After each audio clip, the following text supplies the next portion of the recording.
Bab 241, Hukum Pegunungan Kirintor. Nama, bereinkarnasi dengan sistem terkuat penulis. Plus mematikan mengatur ulang. Ketika William kembali ke Danau Trates, beberapa jam telah berlalu dan waktu sudah mendekati tengah hari. Kedua gadis itu sangat senang setelah mendapatkan begitu banyak Trates karena William berjanji bahwa semua anggota akan mendapatkan bagian yang sama dari hasil panen. Secara keseluruhan, mereka berhasil mendapatkan 118 Trates dari danau. Itu lebih dari cukup bagi kedua gadis itu untuk meminta seorang alkemis menyiapkan krim khusus yang dapat mereka gunakan untuk menjaga kulit mereka tetap tampak muda dan sehat. Entah mengapa, William bersumpah bahwa Ian sama bersemangatnya dengan kedua gadis itu. Si banci berhidung ingusan itu menyeringai lebar sambil menepuk-nepuk tas penyimpanan khusus yang digunakannya untuk mengumpulkan tanaman obat. Kita akan beristirahat selama 1 jam sebelum melanjutkan pendakian ke atas gunung, kata William. Aku tidak tahu trik apa yang telah disiapkan Kadel untuk kita, tetapi biarkan aku yang berbicara. Selain itu, aku ingin kalian semua membaca isi gulungan ini. William menyerahkan gulungan itu kepada masing-masing bawahannya. Yang tertulis pada gulungan itu adalah hukum-hukum yang berlaku di pegunungan Kirintor. Ia percaya bahwa penduduk asli di pegunungan yang berurusan dengan orang asing memanfaatkan ketidaktahuan orang asing untuk mempersulit mereka. Ada pepatah terkenal dalam seni perang di bumi yang berbunyi seperti ini. Jika Anda mengenal musuh dan mengenal diri sendiri, Anda tidak perlu takut dengan hasil dari 100 pertempuran. Jika Anda mengenal diri sendiri tetapi tidak mengenal musuh, untuk setiap kemenangan yang diperoleh Anda juga akan menderita kekalahan. Jika Anda tidak mengenal musuh maupun diri sendiri, Anda akan menyerah dalam setiap pertempuran. Alasan ini sangat benar. Ketika mereka tiba, mereka tidak tahu apapun tentang hukum pegunungan Kirintor. Karena itu, Kadel dapat menggunakan metode tangan kuat untuk membuat mereka mematuhi perintahnya tanpa bentuk perlawanan apapun. Sekarang setelah mereka juga mengetahui aturannya, penduduk asli tidak akan dapat mengintimidasi mereka seperti yang dilakukan Kadel kepada William ketika wali kota mencoba memaksa William untuk menjawab pertanyaannya. Sayangnya baginya, William diberitahu tentang hukum tersebut berkat bantuan sistem. Dengan pengetahuan ini sebagai pendukungnya, ia mampu menjatuhkan wali kota dan membuatnya kembali dengan tangan hampa. Kalau saja aku tahu ini lebih awal. Brutus menggaruk rambutnya karena frustrasi. Wali kota itu benar-benar membuat kita menang sebelumnya. Kenneth tersenyum masam saat ia menggulung gulungan di tangannya. Ia juga telah selesai membaca hukum, dan merasa bahwa ia benar-benar perlu mempelajari lebih lanjut tentang dunia manusia. Ketidaktahuan adalah kebahagiaan, tetapi dalam kasus ini berbeda, kata Kenneth sambil menatap William. Ketidaktahuan akan hukum bukanlah alasan, kan? William menganggukkan kepalanya. Sekarang kalian semua sudah tahu hukumnya. Jangan biarkan diri kalian terintimidasi oleh hukum itu. Sekarang giliran kalian untuk mengintimidasi mereka. Si peri setengah itu menyeringai jahat yang jelas-jelas berarti dia sedang merencanakan sesuatu yang licik. Brutus dan Bruno juga tersenyum jahat karena mereka sekarang menyadari kekuatan macam apa yang mereka miliki di pegunungan Kirintor. Tetap saja, akan menjadi ide yang bagus jika kita tidak harus terlibat konflik dengan penduduk setempat, komentar Amelia. Kakak Amelia benar, Wendy setuju. Pada akhirnya, kita tetap orang luar. Akan buruk jika kita meninggalkan kesan buruk pada mereka. Ian, yang tetap diam sejak awal, berbicara. Terus terang, aku yakin komandan telah mengizinkan kita membaca hukum karena penting bagi kita untuk tidak bertindak terlalu pasif. Jika kita selembut domba, orang-orang barbar ini tidak akan memperlakukan kita dengan serius dan bahkan akan memandang rendah kita. Ian benar. William menganggukkan kepalanya. Ketika dua negara berada di meja perundingan, negara yang lebih unggul akan diuntungkan. Jika kita terlalu pasif, mereka hanya akan memanfaatkannya dan akan memaksa kita untuk membayar lebih dari yang seharusnya. Mari kita berhenti di sini dan beristirahat. Kita hanya punya waktu setengah jam sebelum melanjutkan perjalanan. Beberapa jam kemudian, kelompok itu tiba di sebuah pos pemeriksaan yang diblokir oleh gerbang kayu. Dengan bantuan sistem, menemukan rute terpendek ke atas gunung bukanlah masalah bagi mereka. Namun, mereka tidak dapat menghindari pos pemeriksaan ini karena semua jalur yang dapat diakses mengarah ke benteng-benteng ini yang dikuasai oleh para pembela Kirintor. Seperti yang diharapkan, Gerbang itu tertutup rapat dan para penjaga yang menjaganya berdiri di atas benteng sambil memandang kelompok William dengan jijik. Cadel telah memberitahu mereka tentang kedatangan orang asing itu dan memerintahkan mereka untuk tidak mengizinkan mereka masuk kecuali mereka memohon dan membayar mereka beberapa ratus koin emas sebagai imbalan atas perjalanan yang aman. Namun, sebelum mereka sempat menyatakan tuntutan mereka, William telah mendekati gerbang dan berteriak sekeras-kerasnya. Atas nama penguasa yang mengawasi wilayah ini, aku mohon kalian semua untuk membuka gerbang. Aku meminta permintaan ini dengan sumpah prajurit yang telah dijanjikan suku-suku di puncak keilahian, teriak William. Semoga penguasa Kirintor menjadi saksiku bahwa aku datang dengan damai, mencari bimbingan di jalan pencerahan. Tolong, hukum siapapun yang berani menghalangi hak jalanku dengan melepaskan restumu pada seluruh garis keturunan mereka. Gemuruh guntur bergema di puncak gunung seolah-olah untuk menjawab permintaan William. Para penjaga yang menjaga gerbang tercengang pada awalnya, tetapi ketika mereka mendengar gemuruh guntur, mereka tergesa-gesa membuka gerbang seakan-akan hidup mereka bergantung padanya. Gerbang yang megah itu terbuka lebar saat William dan rombongannya masuk dengan kepala tegak.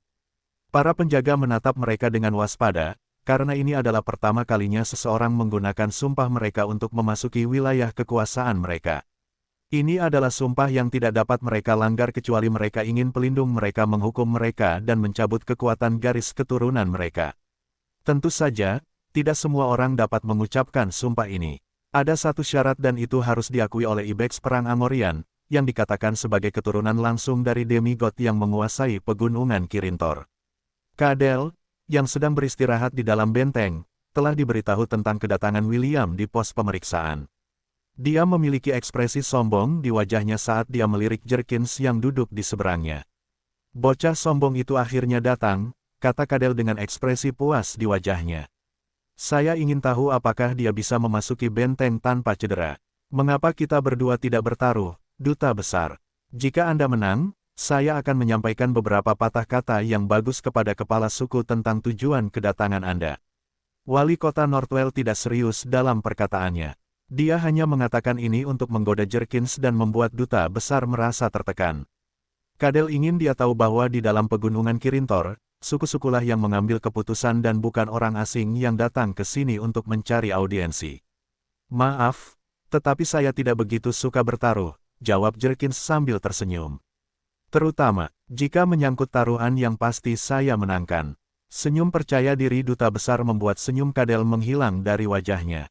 Dia tidak tahu mengapa, tetapi Jerkins terdengar sangat percaya diri. Wali kota tiba-tiba teringat bagaimana anak laki-laki itu membantahnya sehari yang lalu dan itu membuatnya mengepalkan tinjunya karena marah. Pada saat itulah seorang penjaga berlari ke arah Cadel dan membisikkan sesuatu di telinganya.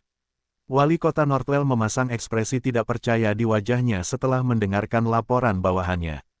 Kau yakin? Aku bersumpah jika kau berbohong padaku, aku akan menghukummu dengan 50 cambukan. Cadel mengancam. Dia tidak ingin percaya bahwa bocah sombong itu berhasil memasuki benteng dengan menggunakan sumpah kuno yang telah diucapkan leluhur mereka kepada penguasa pegunungan Kirintor. Tuan, itu benar, jawab penjaga itu dengan cemas. Sebenarnya, mereka sudah dalam perjalanan ke sini. Seolah menunggu isyarat itu, seorang half-elf tampan dengan ekspresi, aku tahu apa yang kau lakukan musim panas lalu, memasuki penglihatan Cadel. William berjalan dengan angkuh ke dalam ruangan, bersama kelompoknya, dan duduk di sofa seolah-olah dia adalah pemilik tempat itu.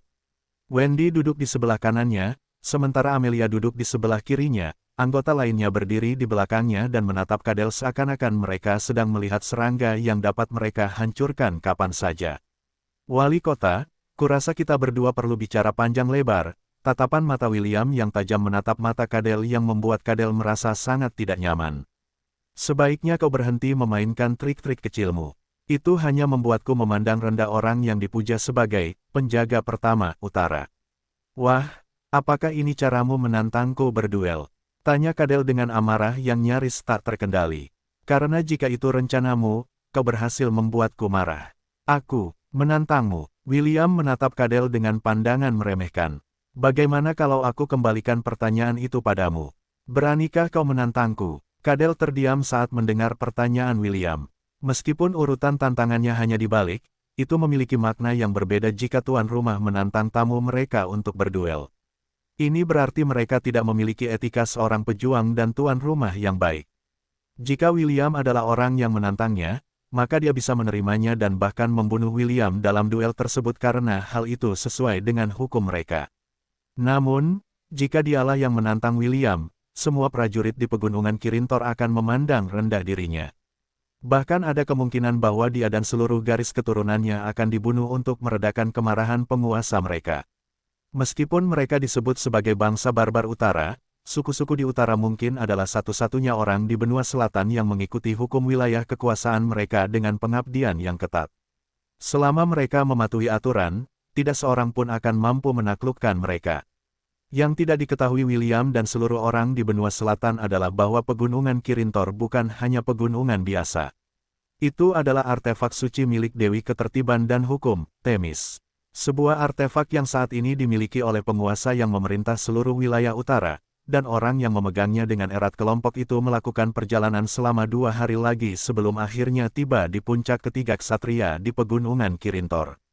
Sepanjang perjalanan, mereka melihat ribuan tenda mengelilingi puncak, yang membuktikan bahwa ini memang pertemuan khusus suku utara. Setelah berhadapan dengan William, Cadel tidak mencoba melakukan hal lain. Dia hanya dengan berat hati membawa perwakilan kerajaan Helan ke kediaman besar tempat kepala suku agung mereka tinggal sebelum. Dia meninggalkan mereka untuk mengurus urusannya sendiri. Sesuai adat, pelayan kepala suku membawa mereka ke aula pertemuan tempat kepala suku agung sudah menunggu mereka. Duduk di sebelah kanannya adalah putra sulungnya, Liam, dan di sebelah kirinya adalah cucu perempuannya yang paling muda, Brianna. Gadis kecil itu sangat menggemaskan dan dia menatap William dan perwakilan kerajaan Helan lainnya dengan tatapan ingin tahu.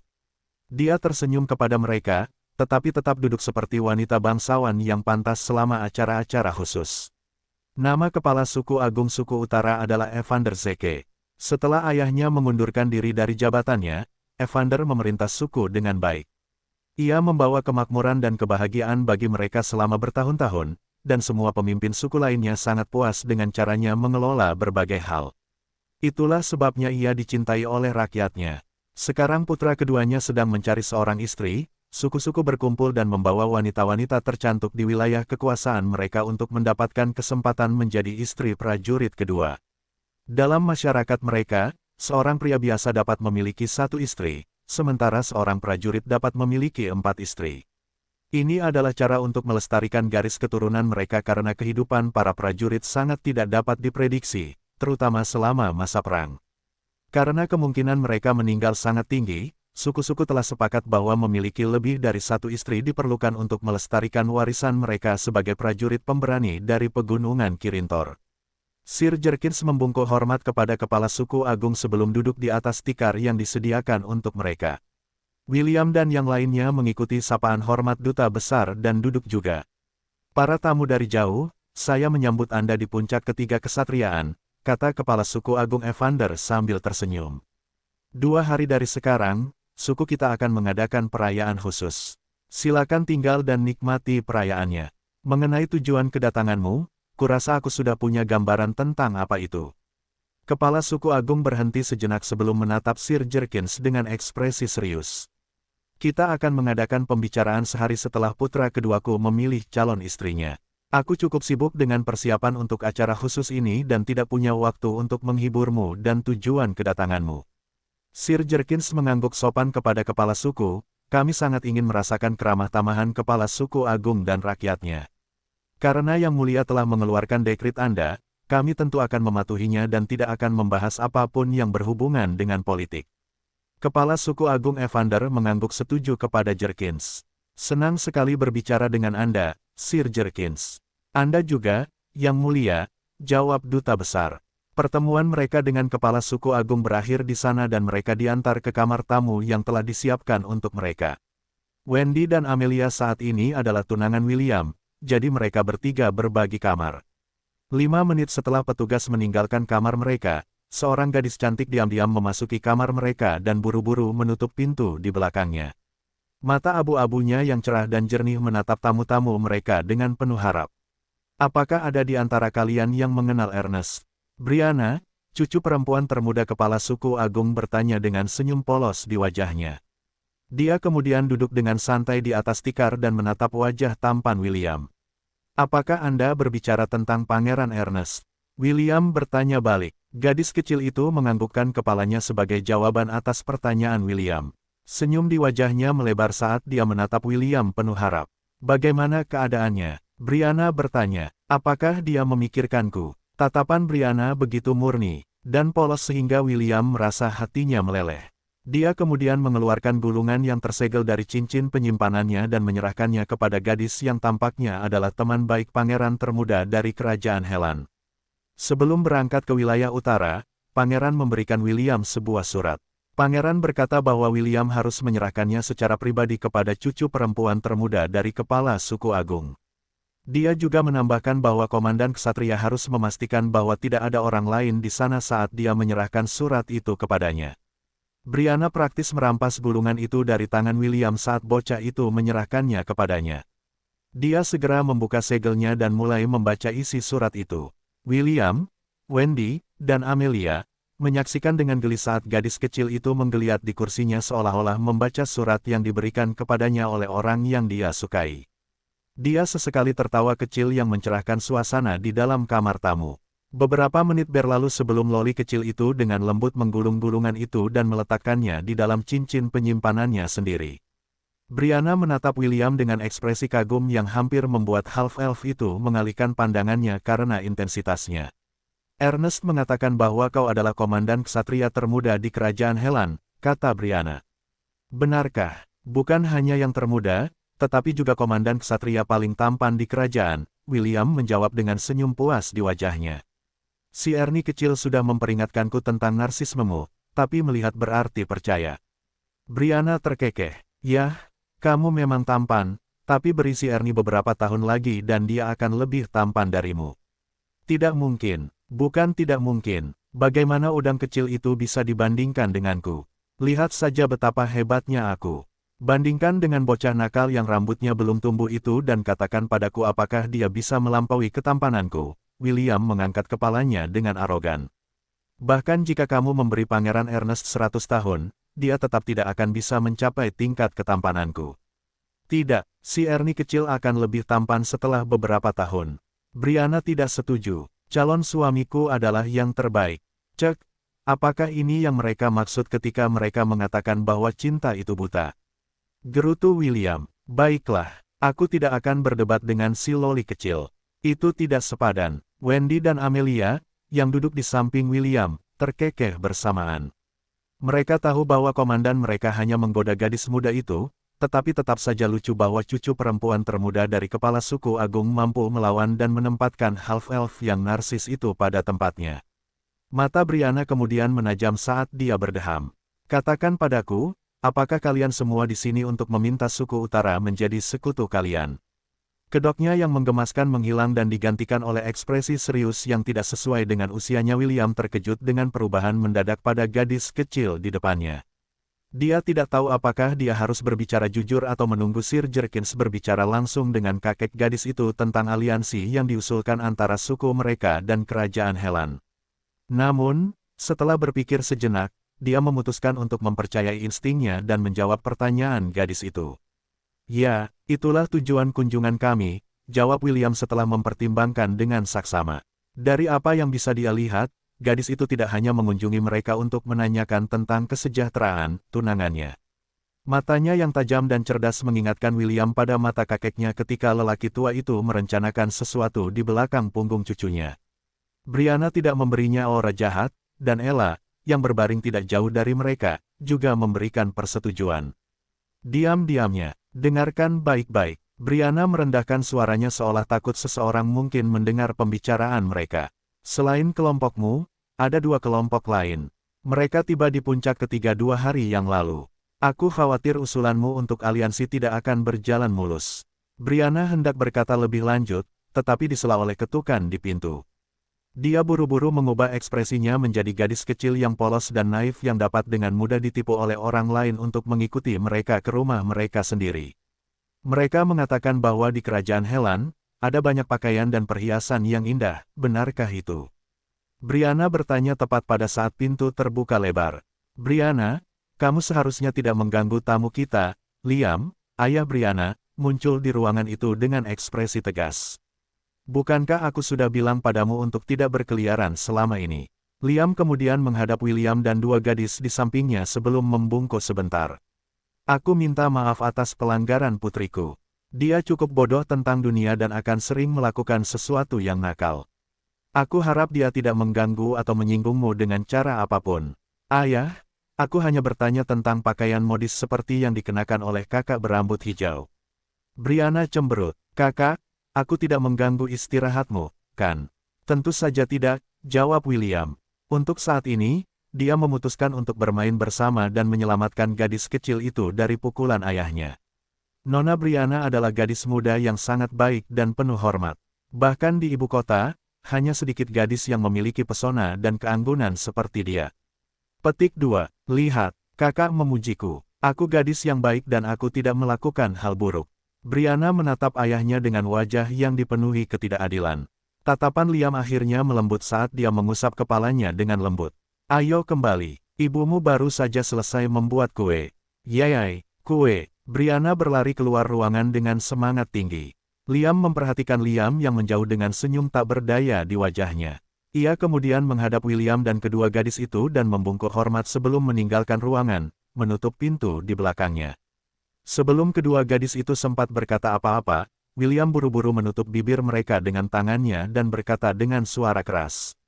Kita sudah bepergian selama 3 hari berturut-turut dan aku belum sempat bercinta dengan kalian berdua, kata William dengan nada yang penuh dengan kebejatan. Kenapa kita bertiga tidak mengobrol sebentar sebelum makan malam? Aku yakin Ketua Agung tidak akan keberatan kalau kita terlambat sedikit. Si peri setengah memberi isyarat kepada kedua gadis itu dengan matanya sambil menyeret mereka setengah ke tempat tidur.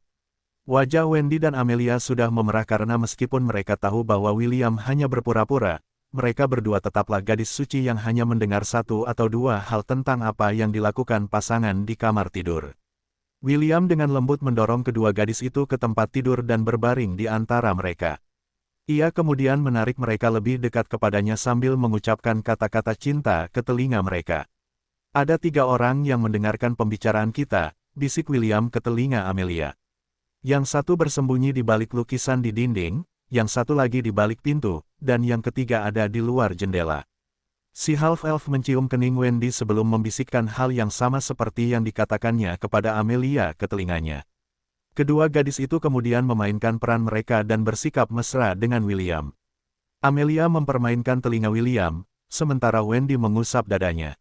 Di sisi lain, William tertawa dengan sangat mesum yang membuat ketiga pria yang mendengarkan pembicaraan mereka kesal. Akhirnya, ketiganya meninggalkan mereka berdua ketika menyadari bahwa William sangat ingin mempermainkan kedua gadis cantik di sampingnya. Ketika para penyadap itu menghilang, William mengangguk kepada kedua gadis itu yang menandakan bahwa para hama itu telah pergi. Menurutmu, apakah mereka juga mengirim orang untuk mengawasi yang lain? Bisik Amelia di telinga William. Meskipun si half-elf mengatakan bahwa mereka tidak lagi diawasi, dia tetap merasa lebih baik bermain aman daripada menyesal di kemudian hari. Pasti, jawab William tanpa sedikit pun keraguan. Saya hanya berharap yang lain juga memperhatikan mereka dan membuat pengaturan yang tepat. Menurutmu apakah mereka akan terus mengawasi kita? Tanya Wendy. Apakah mereka akan melakukan sesuatu kepada kita selama kita tinggal di sana seperti menaruh sesuatu pada makanan dan air kita? William menggelengkan kepalanya untuk menyangkal perkataan Wendy. Mereka tidak boleh memperlakukan kita seperti itu. Namun, itu tidak berarti yang lain tidak akan melakukannya. Ingat apa yang dikatakan Brianna. Selain kita, ada 2 kelompok lain yang telah tiba sebelum kita. Aku menduga, siapapun mereka tidak memiliki hubungan baik dengan kerajaan Helan. Sangat disayangkan aku tidak bisa membawa Aeton bersamaku, pikir William dengan penuh penyesalan. Wren kecil itu ditinggalkan di dalam akademi untuk mengamati segala hal mencurigakan yang terjadi di dalamnya. Dengan bakatnya mencari berita seperti seorang jurnalis, William yakin bahwa Wren akan memiliki sesuatu untuk dilaporkan begitu dia kembali ke akademi. Sebanyak yang dia inginkan untuk mengumpulkan informasi tentang pihak-pihak yang tidak dikenal, dia tidak dapat melakukan apapun yang dapat menimbulkan kecurigaan dari para prajurit yang berpatroli di puncak ketiga ksatria. Pelayan kepala suku telah dengan tegas memberitahu mereka untuk tidak meninggalkan tempat tinggal mereka kecuali jika itu adalah sesuatu yang sangat penting. Dari situ saja, William dapat mengetahui bahwa kepala suku menyembunyikan sesuatu dari mereka. Namun, dia tidak berdaya untuk melakukan apapun pada saat ini selain mendesah dalam penyesalan. Pada saat itulah tatapannya tertuju pada Ella yang sedang beristirahat di lantai di samping tempat tidur. Itu dia, William bangkit dari tempat tidur dengan gembira. Ia kemudian buru-buru berbicara kepada Ella menggunakan telepati yang merupakan kemampuan khusus yang dapat digunakan William saat berbicara kepada pemimpin kawanannya. Ella menganggukkan kepalanya tanda setuju dengan saran putranya. Karena William tidak dapat meninggalkan ruangan, maka terserah padanya untuk mengumpulkan informasi. Sebagai Ibex perang Amorian, tidak seorang pun di pegunungan Kirintor yang berani menghalangi jalannya. Bahkan kepala suku agung harus memberinya muka dan mengizinkannya berkeliaran di puncak ketiga saat ia melakukan penyelidikan. William berharap bahwa saat Ella kembali, beberapa pertanyaan yang ada dalam benaknya akhirnya akan menemukan jawabannya. Jadi, maksudmu Lady Wendy sudah meninggalkan akademi? Tanya Carter. Dia baru saja selesai membuat satu set permen baru yang ditujukan untuk wanita muda cantik yang telah diincarnya. Ya, jawab Charlotte sambil tersenyum. Knight Commander diberi misi khusus dan dia membawanya bersamanya. Begitukah? Carter tersenyum, tetapi dalam hati dia merasa kesal. Dia saat ini sedang dikejar tenggat waktu yang ketat dan dia tidak tahu kapan targetnya akan kembali ke akademi. Kurasa, aku hanya perlu berimprovisasi, pikir Carter sambil menarik Charlotte untuk dicium. Aku punya permintaan untukmu, sayangku. Mendengar kata-kata mesra Profesor membuat jantung Charlotte berdebar kencang. Aku ingin kamu membagikan permen ini kepada para perwira tahun pertama dan kedua. Divisi sihir, mereka telah melakukan pekerjaan yang baik dalam bertahan hidup dari Dungeon Outbreak dan ini adalah hadiahku untuk mereka. Petik 2. Aku tidak keberatan melakukan ini untukmu, Profesor. Tapi, hadiah seperti apa yang akan kamu berikan padaku setelah ini? Tanya Charlotte. Selama beberapa hari terakhir, dia telah menerima banyak pelatihan pribadi dari Carter. Sang profesor telah berhasil memenangkan hati wanita bangsawan itu. Setiap keinginan dan perintahnya, dilaksanakan oleh Charlotte tanpa gagal. Kunjungi kamarku malam ini, Carter mengangkat dagunya dengan ujung jarinya. Aku akan memastikan bahwa kamu akan memiliki senyum puas di bibirmu saat kamu menutup mata untuk tidur. Dia kemudian menundukkan kepalanya dan mencium bibirnya yang membuat wanita bangsawan muda itu sangat bahagia. Charlotte meninggalkan kamar Carter dengan suasana hati yang baik dan menuju asrama siswa tahun pertama dan kedua di divisi sihir. 5 menit setelah Charlotte meninggalkan kamarnya, pintu terbuka dan sahabat Charlotte, Annie, memasuki ruangan. Carter telah menggunakan mantra sugestinya untuk membuat gadis itu datang ke kamarnya, sehingga dia bisa bertanya padanya tentang berita terbaru yang beredar di sekitar kelompok pedagang. Seperti biasa, Annie mengatakan kepadanya bahwa kerajaan tampaknya sedang mempersiapkan kemungkinan wabah Dungeon lainnya dan sedang menimbun senjata dan baju zirah. Profesor itu tidak menemukan sesuatu yang salah dengan ini karena dia akan melakukan hal yang sama jika dia berada di posisi raja. Tanda hubung tanda hubung tanda hubung tanda hubung tanda hubung tanda hubung.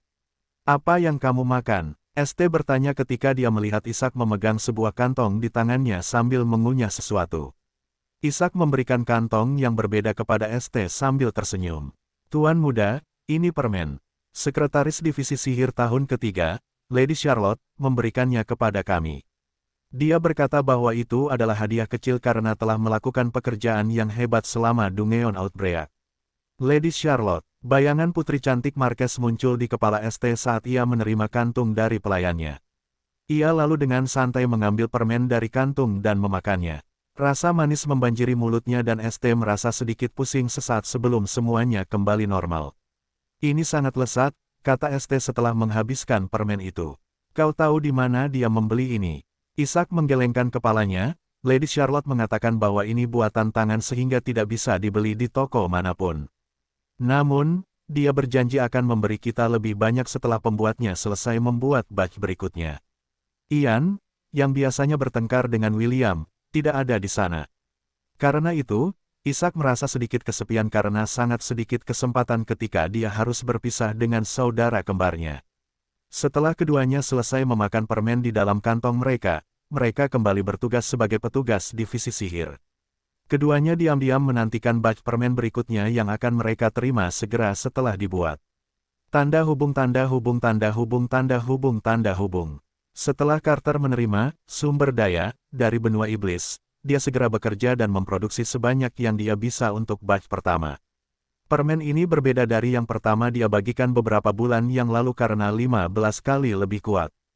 Biasanya, mereka yang memakan permennya akan membutuhkan waktu setidaknya 2 bulan sebelum mantra sugesti di dalam tubuh mereka matang. Dengan permen baru ini, hanya butuh 1 atau 2 minggu sebelum efeknya mulai bekerja. Tidak hanya itu, ada mantra lain yang ditambahkan di dalamnya yang direncanakan Carter untuk diaktifkan selama upacara antar divisi. Saat itu, semua orang yang telah memakan permen itu akan menyerah pada keinginan batin mereka dan akan mendatangkan malapetaka pada orang-orang di sekitar mereka. Karena Jenderal Iblis telah memberi Carter perintah untuk melaksanakan rencananya secepat mungkin, dia juga memastikan bahwa sumber daya yang diterima bawahannya lebih dari cukup untuk tugas besar itu. Bahkan Carter merasa bahwa apa yang diminta Jenderal Iblis darinya berlebihan, tetapi dia tidak punya niat untuk mengeluh. Yang paling ingin dia lakukan adalah menangkap gadis-gadis yang telah dia incar, dan menjadikan mereka kuda betina pribadinya. Setelah kekalahan iblis di benua bulan perak, jumlah iblis kuat yang telah lahir sangat sedikit. Itulah sebabnya mereka memutuskan untuk menangkap manusia-manusia berbakat dari benua selatan dan membawa mereka kembali ke benua iblis melalui portal yang mereka sembunyikan di sepanjang perbatasannya. Carter tidak tahu banyak tentang hal-hal spesifik, tetapi Jenderal Iblis memberikan petunjuk samar bahwa mereka memiliki pembantu di benua selatan. Para pembantu inilah yang memberinya identitas sebagai profesor akademi dan memungkinkannya untuk menyusup ke peraturan ketat mereka dengan mudah. Tidak perlu ada bidak catur yang mempertanyakan perintah tuannya. Carter sepenuhnya menyadari bahwa dia hanyalah salah satu dari sekian banyak pion Jenderal Iblis yang dikerahkan ke tanah manusia. Meskipun mereka semua diberi peran yang berbeda, tujuan mereka selalu sama. Satu-satunya tujuan mereka, dalam kehidupan mereka sebagai bidak catur, adalah untuk mengembalikan kejayaan ras iblis. Tidak ada yang lain yang penting, bahkan nyawa mereka. Ribuan prajurit berkumpul di sekitar puncak ketiga pegunungan Kirintor. William dan rekan-rekannya sangat terkesan dengan pasukan utara sehingga mereka tidak punya pilihan selain mengakui bahwa mereka adalah pasukan yang harus diperhitungkan. Sebelumnya, Ella telah mengintai di sekitar puncak ketiga, tetapi dia tidak menemukan apapun selain identitas para tamu. Ketika William mengetahui kewarganegaraan para tamu ini, dia merahasiakannya karena tidak ada gunanya membaginya dengan yang lain. Dia memutuskan untuk membiarkan semuanya berjalan lancar untuk saat ini sampai dia mengetahui tujuan kedatangan mereka. Jerkins melihat pemandangan ini dengan ekspresi tenang di wajahnya. Dia bisa tahu bahwa ini adalah sesuatu yang ingin ditunjukkan oleh kepala suku agung kepada mereka dengan sengaja. Itu adalah cara halus untuk mengatakan bahwa suku utara bukan hanya sekutu yang kuat, tetapi juga musuh yang sama kuatnya. Duta besar itu melirik ke sisi kanannya dan mengerutkan kening. Ketakutan terbesarnya telah terbukti. Sir Jerkins merasa bahwa alih-alih menemukan sekutu, mereka akan menemukan ancaman baru yang akan menusuk mereka dari belakang jika perang benar-benar dimulai. Ada apa, Duta Besar? Cadel bertanya dengan ekspresi sombong di wajahnya. Apakah kau kenal dengan teman-teman baru kita? Sangat, jawab Cadel. Ia mendesah dalam hati sambil menatap pasukan besar di depannya. Yang mulia, kurasa kita sudah terlambat. Wali kota Northwell terkekeh. Ia sedang dalam suasana hati yang sangat baik dan ia merasa bahwa ini adalah kesempatan yang baik untuk menamparkan wajah para perwakilan kerajaan Helan. Kau ingin kami menjadi sekutumu? Kesempatan yang sangat kecil, Cadel mencibir. Kita sudah menunggu terlalu lama untuk momen ini. Sekarang saatnya bagi suku utara untuk berkembang. Tidak jauh dari lokasi mereka, kepala suku agung melangkah ke panggung yang tinggi dan mengangkat tangannya. Para prajurit meneriakkan teriakan perang mereka dan, segera, seluruh puncak telah tersapu oleh tekanan luar biasa yang datang dari para prajurit perkasa ini. Sir Jerkins, Kenneth, Ian, Brutus, dan Bruno tidak dapat menahan diri untuk tidak mundur beberapa langkah karena aura yang dilepaskan oleh para prajurit.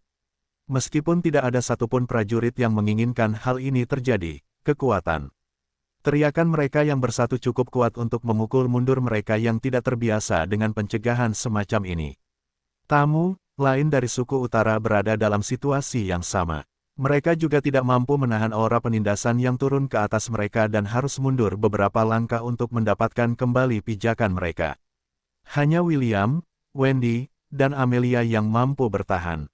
Sebelumnya, William telah melingkarkan lengannya dengan kuat di pinggang kedua gadis itu untuk mencegah mereka terdorong mundur. Meskipun aura para prajurit itu kuat, itu tidak dapat dibandingkan dengan aura yang dilepaskan kakeknya ketika William bertarung dengannya di lawn. Aura pertempuran James begitu kuat sehingga telah menerbangkan William jauh ketika dia mengalaminya untuk pertama kalinya. Dibandingkan dengan itu, pertunjukan kekuatan dari prajurit utara bagaikan angin sepoi-sepoi yang hanya mengacak-acak jubah William. Cadel, yang diam-diam mengamati William, mengerutkan kening ketika dia melihat bahwa bocah itu tampak tidak terpengaruh. Bahkan kepala suku agung, yang telah melirik William, mengangguk kagum kepada bocah berambut merah itu. Setelah para prajurit selesai menyapa, kepala suku agung Evander memulai pidatonya. Hari ini adalah hari ketika prajurit kedua dari suku kita akan memilih calon pengantinnya, Evander mengumumkan. Ini adalah hari yang diberkati dan aku berharap dapat bertemu dengan calon menantu perempuanku. Semoga pesta yang telah kami persiapkan memuaskan kalian semua dan semoga suku utara yang agung selamanya menang. Para prajurit bersorak menyetujui kata-kata kepala suku mereka. Mereka mengangkat senjata mereka tinggi-tinggi dan bersorak untuk acara pemilihan pengantin, prajurit kedua. Seorang pria yang tingginya hampir 2 meter berjalan di belakang kepala suku Evander. Dia tidak mengenakan pakaian atas dan tubuhnya seperti binaragawan di bumi. Kekuatan fisiknya yang luar biasa dan fitur-fiturnya yang tajam membuatnya sangat tampan. Menurut perkiraan William, dia setidaknya berusia akhir 20-an. Half-elf itu memperhatikan saat prajurit kedua suku itu, Conal Zeke, mengangkat tombak di tangannya dan meneriakkan teriakan perang. Para prajurit itu menjawab dengan, "Aho, aho, aho," yang mengingatkan William pada sebuah film dokumenter tentang Spartan di Yunani kuno. "Saudara-saudaraku, hari ini adalah hari yang sangat istimewa bagiku," teriak Conal. "Saya baru saja keluar dari ujian takdir sebulan yang lalu dan akhirnya menyadari bahwa sekaranglah saatnya bagi suku kita untuk bangkit dan mencari padang rumput yang lebih hijau. Saya, prajurit kedua akan memimpin serangan ini demi suku kita. Namun, seperti yang banyak dari kalian tahu, sudah menjadi kebiasaan kami untuk meninggalkan keturunan jika kami gugur dalam pertempuran. Karena itu, saya akhirnya memutuskan untuk menikah dan memastikan bahwa garis keturunan saya akan tetap berkembang bahkan jika saya gugur dalam pertempuran." Petik 2. Aho, aho, aho. Sudah menjadi kebiasaan suku bahwa seorang pria harus meninggalkan keturunannya sebelum berperang. Karena prajurit kedua tidak memiliki keturunan, kepala suku agung memutuskan untuk memanggil semua suku untuk upacara pemilihan pengantin. Sir Jerkins kesulitan menjaga ekspresi tenang di wajahnya karena pernyataan prajurit kedua telah menghidupkan ketakutan terburuknya. Pihak utara berniat berperang, tetapi bukan untuk membantu kerajaan Helan, melainkan untuk menaklukkan mereka dari belakang. Duta Besar dan William saling berpandangan. Keduanya tahu bahwa perjalanan mereka sia-sia dan mereka harus memberitahu raja bahwa mereka akan bertempur di 3 medan perang. Suku Utara, dinasti Anaesa di timur, dan dinasti Zeland di selatan. Sekutu mereka, kerajaan Frisia berada di timur jauh. Meskipun mereka telah mengirim utusan kepada raja mereka untuk meminta bantuan selama perang, permusuhan tambahan dari suku utara membuat situasi mereka yang sudah berbahaya menjadi semakin tidak stabil. Conal melirik ke arah William dan memberinya senyuman seperti antagonis kelas 2. Yang mengejutkan half-elf, Conal mengabaikan dua wanita cantik di sisinya. Prajurit kedua hanya membuat gerakan, memotong leher, sebelum turun dari panggung yang tinggi. Yah, setidaknya dia sedikit berbeda dari para antagonis yang bernafsu pada wanita muda yang cantik, pikir William. Dia kemudian melirik tamu asing di sisi kanannya. Kita tidak bisa menghindari konflik dengan orang-orang ini. Satu-satunya masalah adalah apakah kita bisa meninggalkan tempat ini dengan selamat atau tidak. Jika William sendirian, dia pasti bisa lolos tanpa masalah. Sayangnya, dia membawa pasukannya dan tidak mungkin dia akan meninggalkan mereka di sini di bawah belas kasihan musuh-musuh. Mereka tawa dan canda memenuhi udara saat para prajurit suku itu makan, minum, dan tertawa seolah-olah ini adalah hari terakhir mereka sebelum pergi ke medan perang. Kelompok William diberi meja yang tidak jauh dari meja kepala suku agung, tetapi cukup jauh untuk memberitahu mereka bahwa mereka bukanlah prioritas mereka. Di sisi kiri dan kanan kepala suku agung, terdapat meja perwakilan dari dua dinasti, Anaesa dan Zelan. Di sisi Anaesan, ada 4 orang yang berbagi meja, dengan 6 penjaga berdiri di belakang mereka. Di sisi Zelan, ada 5 orang, dengan jumlah penjaga yang sama berdiri di belakang mereka. Pria yang mengenakan jubah merah adalah pangeran kedua dari dinasti Anaesa, Azil si Anaesa. Sir Jerkins memberitahu William, yang duduk di seberangnya. Yang duduk di sebelahnya adalah saudara tirinya, putri kedua, Valeria si Anaesa. Aku tidak tahu siapa kedua pria yang duduk di sebelah mereka, tetapi kurasa mereka adalah pelindung mereka. William menganggukkan kepalanya tanda setuju. Pangeran kedua dan putri sama-sama memiliki rambut coklat muda yang halus dan diberkahi dengan paras yang rupawan. Jika mereka dibawa kembali ke bumi, keduanya akan menjadi pendukung hebat pakaian mode kelas atas untuk orang kaya dan terkenal. Jangan bergaul dengan mereka. Mereka berdua adalah pejuang tingkat mithril. Bagaimana dengan pihak lainnya? Jerkins melirik ke meja lainnya dan mulai memperkenalkan mereka juga. Pria yang mengenakan pakaian hitam adalah putra mahkota dinasti Zelan. Jerkins memiliki sedikit kekaguman dalam suaranya saat ia memperkenalkan pria yang tampak jahat itu kepada William. Namanya Pangeran Alaric Sol Zelan. Aku tidak percaya bahwa orang penting seperti dia benar-benar datang ke pegunungan Kirintor. Sebagai putra mahkota sebuah dinasti, Pangeran Alaric memegang kekuasaan dan pengaruh yang besar di wilayah mereka. Baginya, datang ke tempat ini berarti bahwa itu adalah hal yang sangat penting bagi dinasti mereka. Wanita cantik yang duduk di sampingnya adalah putri ketiga, Putri Ayla Sol Zelan. Meskipun usianya baru 16 tahun ini, ia memiliki banyak pelamar di dinasti Zelan. Tetapi raja belum menemukan satu pun dari mereka yang layak untuk putrinya. Mungkin ia di sini untuk menjadi seorang pengantin. William mengamati pangeran yang tampak jahat dan putri yang tampak seperti malaikat dari meja mereka. Keduanya memiliki rambut dan mata ungu muda yang membuat mereka menonjol dari kerumunan. William iri dengan kulit putih krem mereka karena warnanya sedikit lebih terang dari kulitnya. Setelah mengamati sebentar, ia menyadari bahwa meskipun Putri Ayla tersenyum, senyumnya tidak pernah sampai ke matanya. Bahkan ada sedikit kesan pasrah seolah-olah ia adalah seseorang yang telah menyerahkan dirinya pada takdirnya. Alat politik, yang menyedihkan, pikir William. Ia kemudian mengalihkan perhatiannya kepada putra mahkota dinasti Zelan. Mungkin itu kebetulan, atau mungkin takdir, tetapi putra mahkota juga memilih waktu itu untuk melihat William. Keduanya saling menatap selama setengah menit sebelum saling mengangguk singkat. Meskipun pertukaran itu tidak berlangsung lama, William tidak merasakan permusuhan apapun dari pangeran, yang mengejutkannya. Itu sangat berbeda dari aura pangeran kedua dinasti Anaesa yang secara terang-terangan menunjukkan rasa jijiknya terhadap kelompok William setiap kali matanya melirik ke arah mereka. Tidak seperti prajurit kedua suku, Conal, Azil si Aenasa menatap Wendy dan Amelia dengan cara yang mesum. Azil merasa senang dengan kemungkinan mendapatkan keinginannya dengan kedua wanita cantik itu, sementara para perwakilan kerajaan Helan menyaksikan tanpa daya saat ia menghancurkan gadis-gadis di depan mereka. Ya, yang ini adalah umpan meriam sejati dalam pertemuan ini, renung William dalam hati. Aku penasaran apakah aku akan mendapatkan beberapa poin dewa jika aku menghajarnya. Tanda hubung tanda hubung tanda hubung tanda hubung tanda hubung. Di dalam kuil 10.000 dewa. Lily, aku menyumbangkan 250 poin dewa. Issei, 250 untukku juga.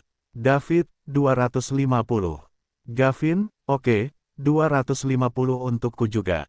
Tanda hubung tanda hubung tanda hubung tanda hubung tanda hubung.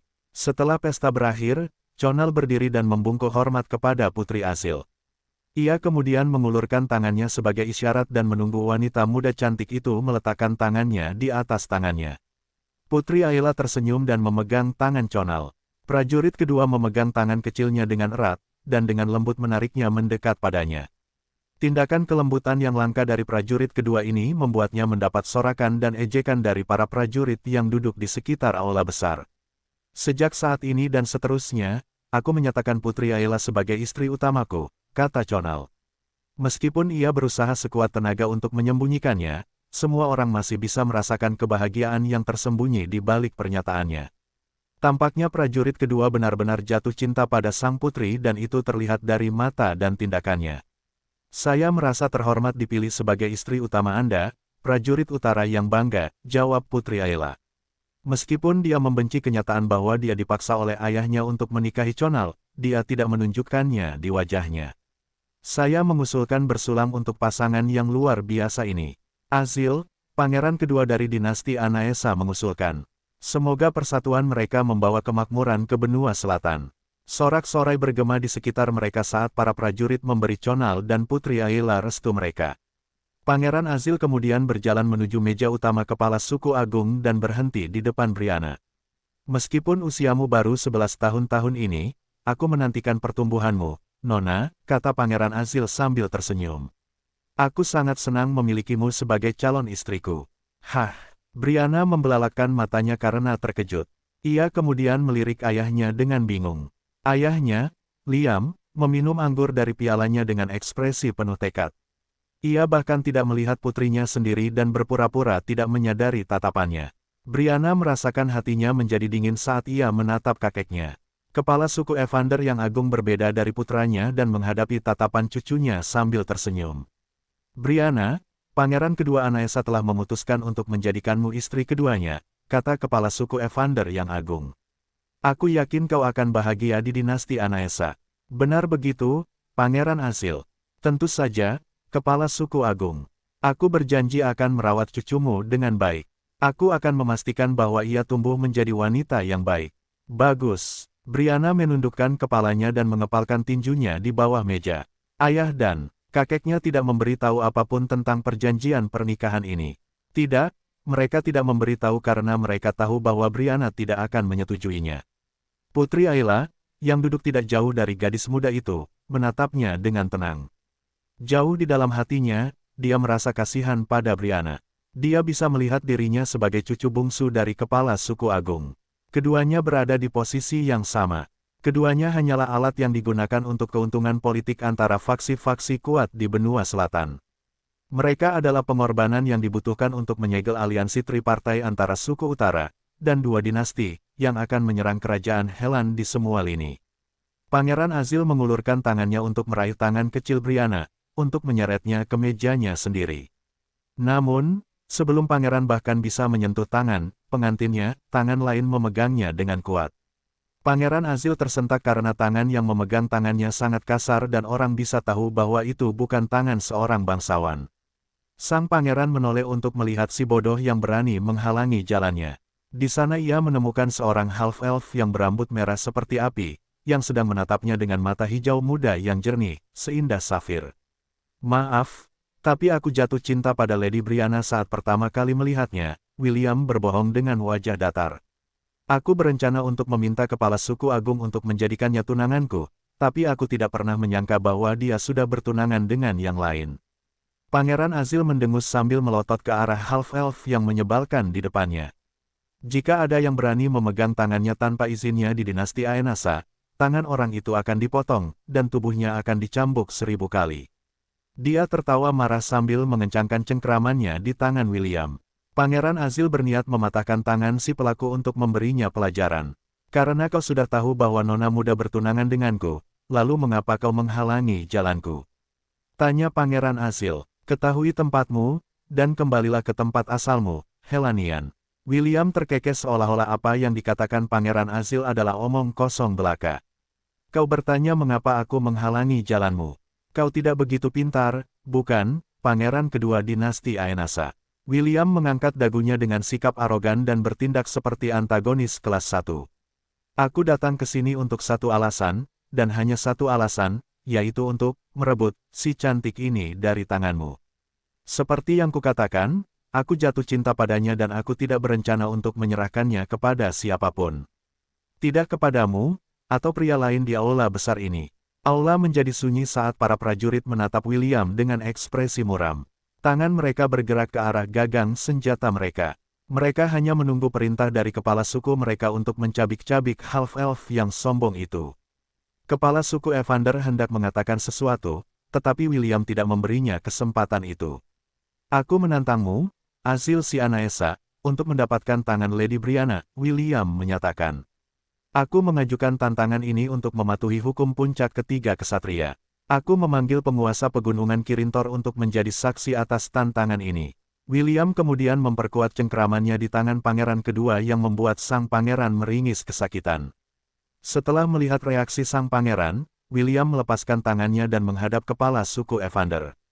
Angin mungkin bertiup, tetapi es tidak akan pernah mencair, kata William sambil mengabaikan ekspresi kesakitan pangeran kedua dan menghadapi kepala suku Evander tanpa rasa takut.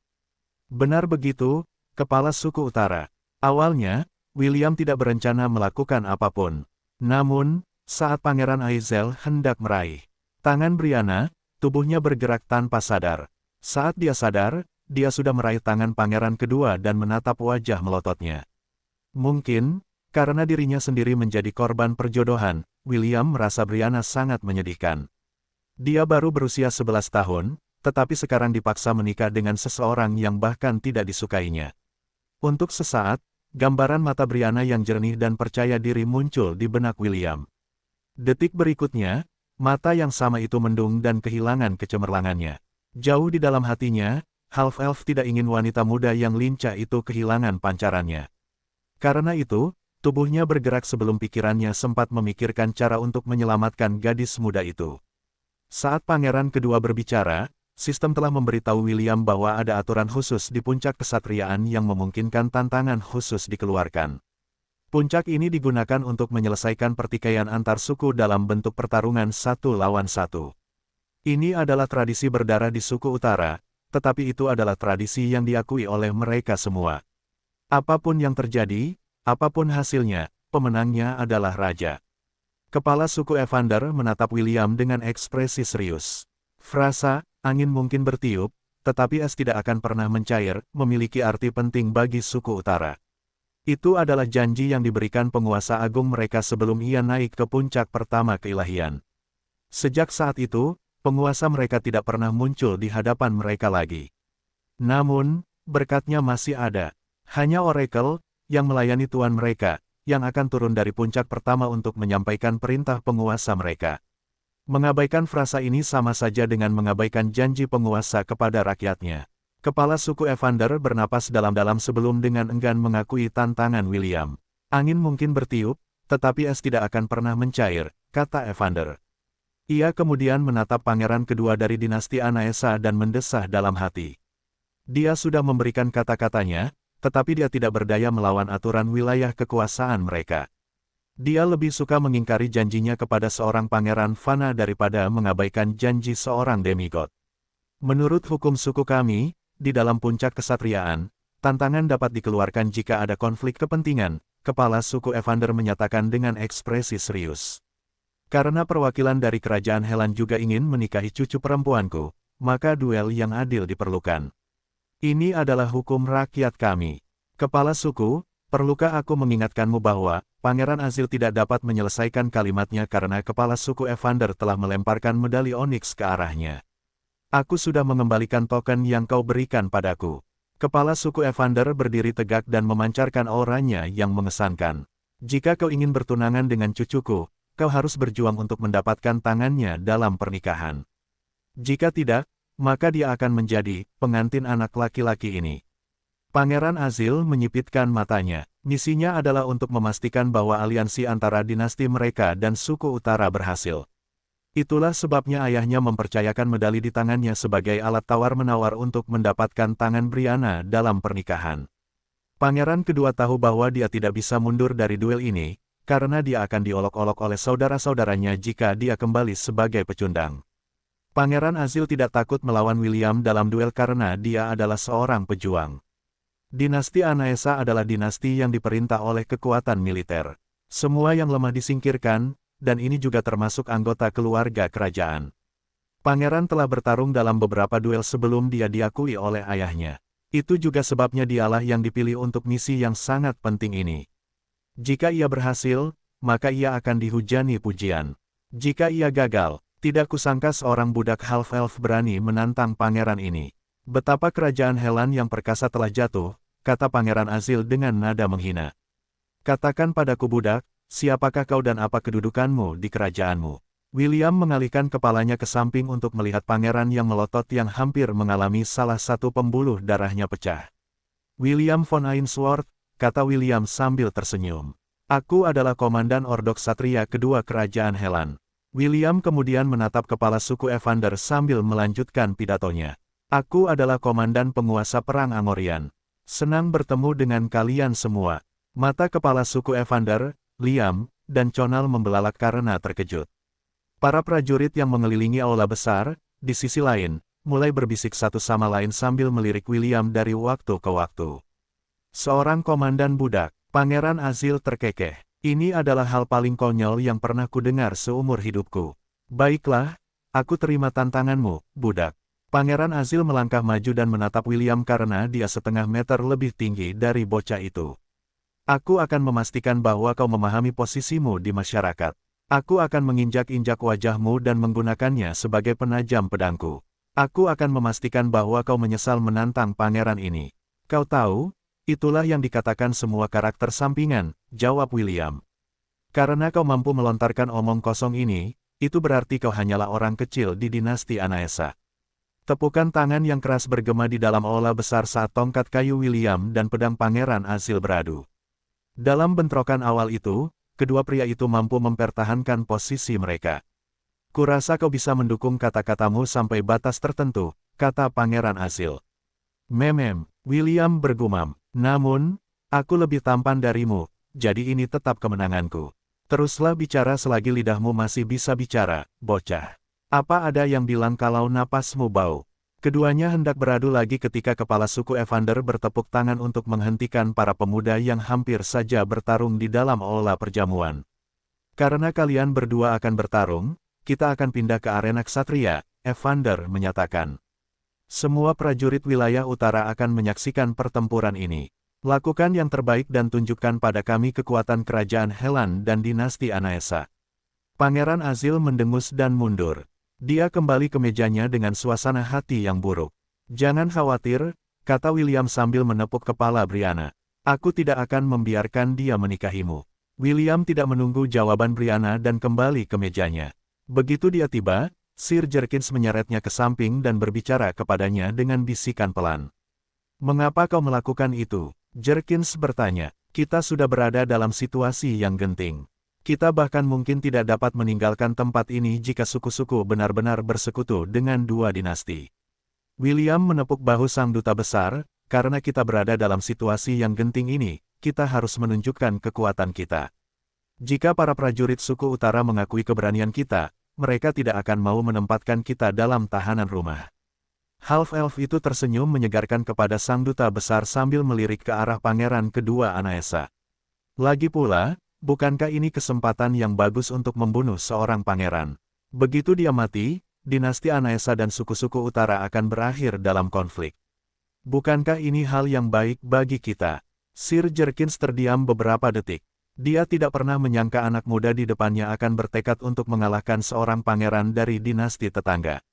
Setelah menata pikirannya, akhirnya dia mengajukan pertanyaan yang paling penting. Bisakah kau mengalahkannya? William tersenyum. Aku tidak punya pilihan selain mengalahkannya. Jika aku tidak mengalahkannya, kita tidak akan punya kesempatan untuk meninggalkan tempat ini hidup-hidup. William tidak berbohong. Saat ini, mereka berada jauh di dalam wilayah musuh. Satu-satunya cara bagi mereka untuk bertahan hidup adalah dengan menciptakan kekacauan sebanyak mungkin dan menghancurkan aliansi tiga partai yang telah terbentuk antara dua dinasti dan suku utara pegunungan Kirintor. Pesta itu berakhir tiba-tiba saat semua orang menuju arena kesatria. Ini adalah lubang raksasa yang terletak di puncak ketiga kesatria tempat duel diadakan. Arena itu panjangnya 0,5 kilometer, dan terasa sangat kuno. Ada patung ukiran kambing humanoid bersayap yang menjulang tinggi di ujung arena. William berasumsi bahwa ini adalah gambar penguasa pegunungan Kirintor yang disembah oleh suku-suku itu. Half-elf itu telah berganti pakaian dan mengenakan jubah putih dan merah dengan tudung. Saat ini, William tidak menggunakan tudung itu sehingga tudung itu tergeletak di belakang lehernya tanpa cedera. Dia memegang tongkat kayu di tangannya dan berdiri di tengah arena. Azil mengenakan satu set lengkap baju besi ringan berwarna hitam dan emas. Dinasti Aenasa adalah dinasti prajurit. Mereka memiliki sangat sedikit penyihir, tetapi mereka memiliki dua SWAT Sein di antara barisan mereka. Mereka juga memiliki Ankuin Myriad Beast Guardian yang memastikan bahwa wilayah mereka tidak akan ditaklukkan oleh siapapun. Para penonton berdiri di sepanjang sisi lubang besar dan menatap kedua prajurit itu dengan penuh minat. Mereka semua tidak menyukai William dan berharap Pangeran Azil akan menyapu bersih lantai menggunakan wajah half-elf yang sombong itu. Sir Jerkins, dan perwakilan kerajaan Helan lainnya, memiliki ekspresi muram di wajah mereka saat mereka menyaksikan pertempuran dari atas. Brianna, yang merupakan hadiah, duduk di samping kakeknya dengan kedua tangannya saling menggenggam. Seolah-olah dia sedang berdoa kepada penguasa pegunungan Kirintor untuk kemenangan William. Putra mahkota, Pangeran Alaric, dan Putri Ayla, duduk bersebelahan saat mereka juga menunggu dimulainya pertempuran. Di kedalaman mata ungu Putri Ayla yang indah, perasaan kagum dan iri yang langka muncul. Dia tidak dapat menahan diri untuk tidak melirik Brianna sebentar sebelum mengalihkan perhatiannya kembali ke arena. Betapa sang putri berharap dia berada di posisi Brianna. Dia juga berharap seorang kesatria akan muncul entah dari mana dan menyelamatkannya dari pernikahannya yang ditakdirkan. Apakah kalian berdua siap? Kepala suku Evander, yang duduk di kursi tinggi di puncak tebing yang menghadap ke arena, bertanya. Siap, jawab William. Dia mengambil posisi bertarung sambil memegang tongkat di tangannya dan mengarahkan ujungnya ke arah Pangeran Azil. Pangeran Azil menganggukkan kepalanya dan menurunkan pelindung matanya. Dia mengambil posisi bertarung dan memegang pedangnya dengan kuat di tangannya. Melihat kedua petarung itu bersemangat untuk maju, kepala suku Evander mengangkat tangannya dan mengumumkan dimulainya pertempuran. Bertarung demi kehormatan, bertarung demi kemuliaan, semoga orang terbaik menang, teriak kepala suku Evander. Mulai, para prajurit di sekitar arena mengangkat senjata mereka dan berteriak. Aho, aho, aho. William mengunci pandangannya pada tubuh Pangeran Azil saat kekuatan skill pasifnya meningkatkan statistiknya. Dia telah beralih ke kelas pekerjaan biksu karena saat ini itu adalah kelas terbaik untuk digunakan selama pertempuran. Tidak hanya itu, poin statistik ekstra yang diberikannya merupakan tambahan yang disambut baik bagi William yang kekuatannya masih tersegel. Tanda hubung tanda hubung tanda hubung tanda hubung. Nama, William von Ainsworth. Ras, Half-Elf. Poin kesehatan, 7.500 per 7.500. Mana, kurang dari disablet lebih besar dari. Kelas pekerjaan, Severt Lul 30. Subkelas, Biksu Max. Kurang dari Strength, 55, plus 45, lebih besar dari. Kurang dari Agility, 50, plus 20, lebih besar dari. Kurang dari Vitality, 30, plus 35, lebih besar dari. Kurang dari Intelligence, 60 plus 20, lebih besar dari. Kurang dari Dexterity, 45 plus 50, lebih besar dari. Gelar, kurang dari Giant Slayer lebih besar dari. Kurang dari Friendzone lebih besar dari. Kurang dari Domain Master lebih besar dari. Tanda hubung tanda hubung tanda hubung tanda hubung tanda hubung. Kedua petarung melangkah maju dan saling menyerang. Pangeran Azil tiba-tiba meningkatkan kecepatannya dan langsung muncul 5 meter di depan William. Pangeran kedua dikenal karena kemampuannya yang luar biasa untuk dengan mudah melepaskan rentetan serangan pedang yang membuat lawannya dalam keadaan tak berdaya. Dia menggunakan pedang panjang berwarna perak, pedang saber yang sedikit lebih panjang, dan lebih besar dari pedang saber biasa. Meskipun tampak berat dari sudut pandang orang luar, bagi pangeran, pedang itu seringan bulu karena itu adalah senjata yang mengikat jiwa yang khusus dibuat untuknya oleh Grandmaster Blacksmith dari dinasti mereka. Itu adalah pedang yang dapat dengan mudah mengiris baju besi baja, seolah-olah terbuat dari tahu. Pangeran Aizel mencibir dalam hatinya. Rencananya adalah untuk memotong lengan half-elf sebelum menyiksanya. Dia akan memutilasi wajah William sampai bahkan keluarganya tidak dapat mengenalinya lagi. Setelah itu, dia akan merantainya dan membawanya kembali ke istana dan membuatnya hidup sebagai anjing yang dirantai selama sisa hidupnya. Bila pedang itu kabur saat serangan mencapai target yang ditentukan, William mengangkat tongkatnya untuk mencoba menangkisnya, yang membuat senyum di wajah Pangeran Aizel semakin lebar. Dia meremehkan half-elf itu karena mencoba menggunakan tongkat yang tidak berguna untuk menangkis pedangnya. Dia berharap melihat ekspresi calon budaknya saat senjata di tangannya dipotong-potong. Sayangnya, apa yang terjadi selanjutnya membuat senyum di wajah Pangeran Azil menegang. Tongkat yang dia kira akan dipotong menjadi dua berhasil menangkis serangannya dan bahkan hampir jatuh di atas kepalanya. Pangeran itu buru-buru melompat ke samping untuk menghindari serangan balik yang tak terduga dari lawannya. Namun, William mengejarnya. Serangan naga yang tak henti-hentinya. William meraung saat dia mengirimkan serangkaian tusukan yang ditujukan ke kepala, leher, dada, mata, dan bahu Pangeran Azil. Sang pangeran buru-buru menangkis serangan yang bisa ia lakukan, dan menghindari serangan lainnya. Pangeran Azil mundur beberapa langkah untuk menjauh dari lawan yang selama ini dianggapnya bodoh karena menantangnya dalam duel. Terpojok, Pangeran Azil berteriak dan melepaskan aura pedangnya. Pedang di tangannya terentang dan berubah menjadi ular perak raksasa yang memaksa William menghentikan serangannya. Setelah akhirnya mengambil napas, wajah Pangeran Azil di balik helmnya memerah karena marah dan malu. Karena dipaksa menggunakan aura pedang dan niatnya terlebih dahulu, niat membunuhnya meledak dari tubuhnya. Aku akan membunuhmu. Pangeran Azil meraung dan menerjang ke depan. Ular perak raksasa itu mendesis dan menyerang William dengan marah. Kali ini, situasinya terbalik. Sekarang saatnya William mundur saat ular itu tanpa ampun memburu tumitnya. Ayo, Soleil. Cincin di tangan William berubah menjadi tombak emas. Ia telah menyimpan tongkat kayunya dan sekarang memegang tombak itu dengan kuat di tangannya. Saat ini, tengah hari di pegunungan Kirintor. Meskipun suhunya sangat dingin, matahari bersinar di langit seperti seorang raja yang sedang menonton pertarungan gladiator untuk menghiburnya. Tombak di tangan William mulai menghangat, yang menyebabkan uap mengepul dari gagang dan ujung bilahnya. William menyalurkan aura ke senjatanya sebelum melemparkannya ke langit. Semua orang tercengang oleh gerakan Half-Elf itu karena mereka tidak dapat memahami logika di balik tindakannya. Bahkan rekan-rekan William pun terkejut dengan kejenakaan komandan mereka. Kedua tangan Wendy terkatup rapat di dadanya saat dia mengamati orang yang disukainya. Dia percaya pada William dan mempercayainya sepenuhnya. Gadis cantik itu tahu bahwa komandannya bukanlah seseorang yang melakukan sesuatu dengan sewenang-wenang. Dia tahu bahwa ada makna tersembunyi di balik tindakannya yang akan memungkinkannya memenangkan duel. Setelah melemparkan Soleil ke langit, William memanggil busur dan anak panahnya. Dia segera memasang anak panah di busurnya dan mengarahkannya ke arah Pangeran Aizel. Seni perang Dewa Petir, bentuk ke-8, kata William. Basmi, Chryselakatos. Ujung anak panah adamantium berkilauan dalam cahaya hijau yang menakutkan sebelum dilepaskan dari busur. Anak panah itu terbang ke arah pangeran meninggalkan jejak kabut hijau di belakangnya. Di tengah perjalanannya, anak panah itu berkembang biak menjadi lebih dari 100 replika. Pangeran Azil segera membuat gerakan menghalangi yang membuat ular perak raksasa berdiri di depannya. Beberapa detik kemudian, jeritan kesakitan bergema di arena saat anak panah adamantium menancap di tubuh ular perak. Asap hijau mengepul dari kepala anak panah yang membentuk awan hijau beracun yang menyelimuti tubuh ular raksasa.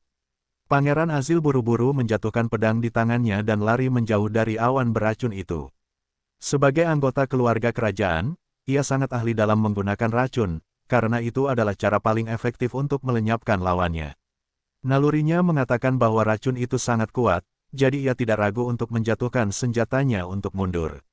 Sayangnya, seni perang Dewa Petir milik William bertahan selama 1 menit penuh dan Half-Elf itu telah mengirimkan rentetan anak panah beracun ke arahnya. Karena putus asa, Pangeran Azil mengangkat medali Onyx, yang telah ia berikan kepada kepala suku Evander sebelumnya, untuk menyelamatkan hidupnya. Dengarkan panggilanku dan datanglah untuk menolongku. Teriak Pangeran Azil, keluarlah, prajurit semut penyiksa bermata darah. Medali Onyx bersinar dan 3 binatang tipe semut setinggi 2 meter muncul di depan Pangeran Azil. Hujan anak panah jatuh ke atas mereka, dan semut-semut itu menjerit kesakitan saat mereka terkena anak panah suci yang dilapisi racun yang kuat. Semut-semut itu jatuh ke tanah sambil berkedut, tetapi Pangeran Azil tidak menghiraukan mereka. Ia memanggil 6 semut penyiksa bermata darah lagi dan memerintahkan mereka untuk menyerang William. Sekali lagi, semut-semut ini mati di tangan William, tetapi Pangeran Azil terus memanggil lebih banyak lagi. Seolah-olah kemampuan memanggil medali itu tidak ada habisnya. Kepala suku Evander memandang medali Onyx dengan penuh penyesalan. Kalau saja William tidak mengganggu rencananya, medali itu akan menjadi miliknya. Prajurit semut penyiksa bermata darah hanyalah binatang buas kelas D, tetapi jumlahnya banyak. Setelah memanggil lebih dari 100 binatang buas, efek seni perang Dewa Petir milik William berakhir dan ia tidak lagi menembakkan anak panah ke arah musuhnya. Melihat bahwa Half-Elf itu kehabisan tenaga, Pangeran Azil tertawa dan mengangkat medali itu sekali lagi. Jangan beri dia belas kasihan. Aku memanggilmu, Komandan Semut Mimpi Buruk. Semut perak setinggi 4 meter dengan mata hijau muncul di hadapan Pangeran Azil. Rahang merah darah Komandan Semut Mimpi Buruk terbuka lebar untuk mengeluarkan teriakan yang menusuk telinga. Itu adalah teriakan perang dan pengakuan atas perintah tuannya untuk membunuh musuh di depannya. William menyipitkan matanya saat keterampilan penilaiannya mengidentifikasi preman terakhir yang dipanggil Pangeran. Untuk mengakhiri hidupnya, tanda hubung tanda hubung tanda hubung tanda hubung tanda hubung. Kurang dari Komandan Semut Mimpi Buruk lebih besar dari Komandan Koloni. Tingkat ancaman, S sedang. Binatang buas 100 tahun. Tidak dapat ditambahkan kekawanan, William tidak dapat membaca sisa informasi dari Centennial Beast di depannya karena tidak memberinya waktu untuk melakukannya. Setelah menjerit, Centennial An menembakkan semprotan asam ke arah William. Tanah tempat dia berdiri beberapa saat yang lalu meleleh menjadi genangan asam. Karena itu adalah serangan AOE, William tidak dapat mencegah dirinya dari tergores oleh asam di bahu dan kakinya. Untungnya, William telah melapisi tubuhnya dengan aura, tetapi dia masih menderita luka bakar tingkat 2 dari semprotan asam. Bagaimanapun, dia bertarung melawan Centennial Beast yang jauh di luar liganya. Tanda hubung tanda hubung tanda hubung tanda hubung tanda hubung tanda hubung. Nama, William von Ainsworth. Ras, Half Elf. Poin kesehatan, 4.500 per 7.500. Mana, kurang dari dinonaktifkan lebih besar dari. Tanda hubung tanda hubung tanda hubung tanda hubung tanda hubung tanda hubung. Hanya tergores dan aku menerima cedera sebanyak ini, pikir William sambil menjauhkan diri dari semut raksasa yang sekarang berlari ke arahnya. Jika benda itu mengenaiku secara langsung, aku akan hancur. Asap mengepul dari bagian tubuh William yang terluka saat ia menghindari serangan tanpa henti dari sang semut. Awalnya, ia berpikir untuk menyerang Pangeran Azil, tetapi sang semut telah memanggil puluhan prajurit semut penyiksa bermata darah untuk melindunginya. Saat ini, sang pangeran memiliki ekspresi gembira di wajahnya saat ia melihat half-elf yang menyedihkan itu. Kurang dari tuan rumah, ia akan menembakkan semprotan asam lagi. Lebih besar dari kuali Yin Yang. Teriak William dan sebuah kuali muncul di depannya. Kuali itu membesar dan membentuk perisai di depan William. Semprotan asam mendarat di permukaannya, tetapi kuali itu tetap utuh. Wendy dan Amelia menghela napas lega setelah melihat William selamat. Jantung mereka berdetak kencang di dalam dada mereka karena cemas akan keselamatan anak laki-laki itu. William terkejut karena kuali itu bahkan menyerap semprotan asam dan menyimpannya di dalam ruang penyimpanan yang dimaksudkan untuk bahan-bahan. Half-elf itu memutuskan untuk menggunakan asam itu demi keuntungannya dan memerintahkan kuali itu untuk menyemprotkan asam itu kembali. Namun, targetnya bukanlah binatang buas 100 tahun di depannya, melainkan pangeran yang telah mengelilingi dirinya dengan semut prajurit. Azil segera memerintahkan semut-semut di sekitarnya untuk membentuk perisai daging guna melindunginya dari semprotan asam. Belasan semut itu meleleh begitu asam mengenai tubuh mereka, tetapi masa mereka cukup untuk melindungi pangeran yang bersembunyi di belakang mereka. Jika satu tidak cukup, maka tambahkan beberapa lagi. Azil berteriak dengan marah. Dengarkan panggilanku, Komandan Semut Mimpi Buruk. 2 semut 100 tahun lagi muncul di arena. Tekanan gabungan dari ketiga binatang buas 100 tahun membuat para prajurit menatap mereka dengan serius. William masih memiliki ekspresi tenang di wajahnya, tetapi itu karena kesadarannya berada di tempat lain. Dia telah menugaskan sistem untuk mengendalikan tubuhnya untuk sementara, saat dia bernegosiasi dengan seseorang di dalam wilayah 1000 binatang miliknya. Hahaha, dasar peri bodoh. Akhirnya kau muncul. Kasogo Naga meraung marah. Beraninya kau menjebakku di dalam wilayah ini. Aku akan membuatmu membayar dengan nyawamu. Tunggu, dengarkan aku dulu. William mengangkat kedua tangannya dalam upaya untuk menenangkan demigod yang marah. Aku datang ke sini karena aku punya proposal. Aku tidak akan bernegosiasi dengan peri manapun. Matilah. Jika aku mati, kau akan terjebak di sini untuk selamanya. Apakah kau ingin itu terjadi? Terenggiling berwarna pelangi, setinggi 2 meter, yang melingkar itu, berhenti di jalurnya. Ia hendak menabrak tubuh William, tetapi saat peri itu menyebutkan bahwa ia terjebak untuk selamanya, ia buru-buru menghentikan serangannya. Beraninya kau mengancam demigod ini, teriak Kasogo Naga dengan penuh kebencian. Dengarkan saja dulu, bagaimana kalau kita buat kesepakatan. Aku janji kau akan mendapatkan keuntungan darinya. Kesepakatan apa? Bicaralah kau peri terkutuk. William memutuskan untuk berterus terang karena ia tidak punya banyak waktu tersisa. Sistem mengatakan bahwa ia hanya bisa menguasai tubuhnya selama maksimal 10 menit sebelum fitur autopilot dinonaktifkan. Saat ini aku sedang melawan 3 semut Centennial. Hahaha, bukankah itu berarti kau sudah mati? Bagus, kau pantas mati dengan mengerikan. Jika aku mati, kau akan terjebak di sini selamanya. William mengingatkan si pemakan semut berwajah sombong, yang membuat si pemakan semut langsung tersedak tawanya sendiri. Kita berdua memulai dengan langkah yang salah, tetapi izinkan aku memberitahumu satu hal, kata William setelah menarik napas dalam-dalam. Aku bukan peri, aku setengah peri, kau tetap setengah peri. Si Kasogonaga tidak mau berkompromi. Meskipun ia tahu bahwa half-elf juga diperlakukan dengan buruk oleh para elf, pemenjaraannya yang lama membuatnya membenci apapun yang memiliki elf yang melekat padanya. Kau membenci para elf, kan?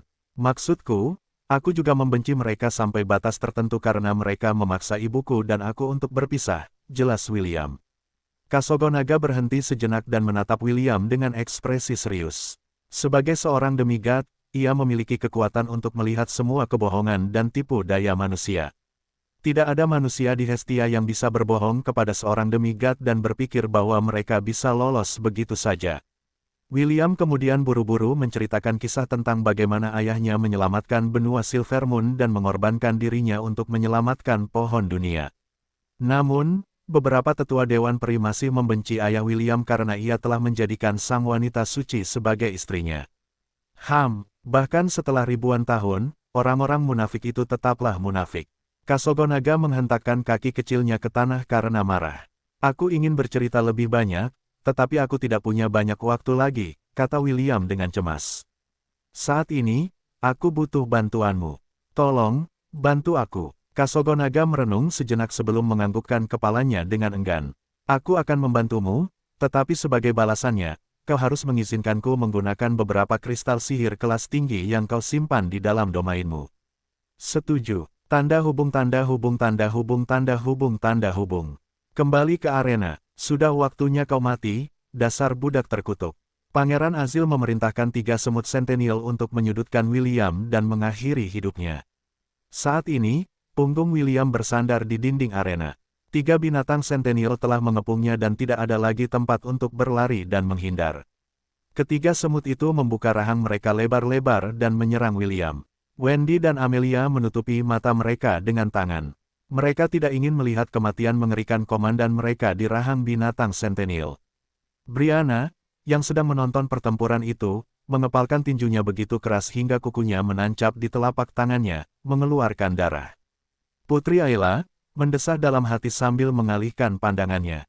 Dia tahu bahwa pertempuran itu sudah berakhir, dan dia tidak ingin menyaksikan sendiri kematian seorang pemuda pemberani yang hanya ingin menyelamatkan gadis yang sedang dalam kesulitan itu. Pada saat itulah suara keras dan arogan bergema di dalam arena. Aku bergulung. Sebuah bola penghancur berwarna pelangi setinggi 2 meter menghantam wajah salah satu semut Centennial. Setelah mengenai sasarannya, bola itu memantul ke arah semut lainnya dan mengenai kepalanya juga. Tentu saja, bola itu tidak berakhir di sana dan mengenai kepala semut yang tersisa yang tampak terkejut di wajahnya. Meskipun Kasogonaga hanya binatang buas kelas C, ia tetaplah seorang demigod dan, kutukan, semua semut. Serangannya, tidak peduli seberapa lemahnya, akan selalu memberikan kerusakan maksimum terhadap semua jenis semut yang menjadi makanannya. Ketiga semut Centennial itu jatuh ke tanah, menjerit kesakitan. Trenggiling berwarna pelangi itu membuka gulungan tubuhnya dan lidah yang panjang dan memanjang menjulur dari moncongnya. Lidah itu melilit tubuh salah satu semut dan menariknya ke arah Trenggiling. Semut Centennial itu berjuang tanpa daya tetapi tidak ada gunanya. Menghadapi kutukan keberadaannya, semua upayanya untuk melepaskan diri sia-sia. Nom-nom, semut itu dimangsa oleh Trenggiling yang lebih kecil seolah-olah tidak ada apa-apanya. Itu mirip dengan ikan mas yang memakan hiu bayi, tetapi ironisnya, masih ada ruang tersisa di perutnya. Perut Kasogonaga mirip dengan lubang hitam kecil.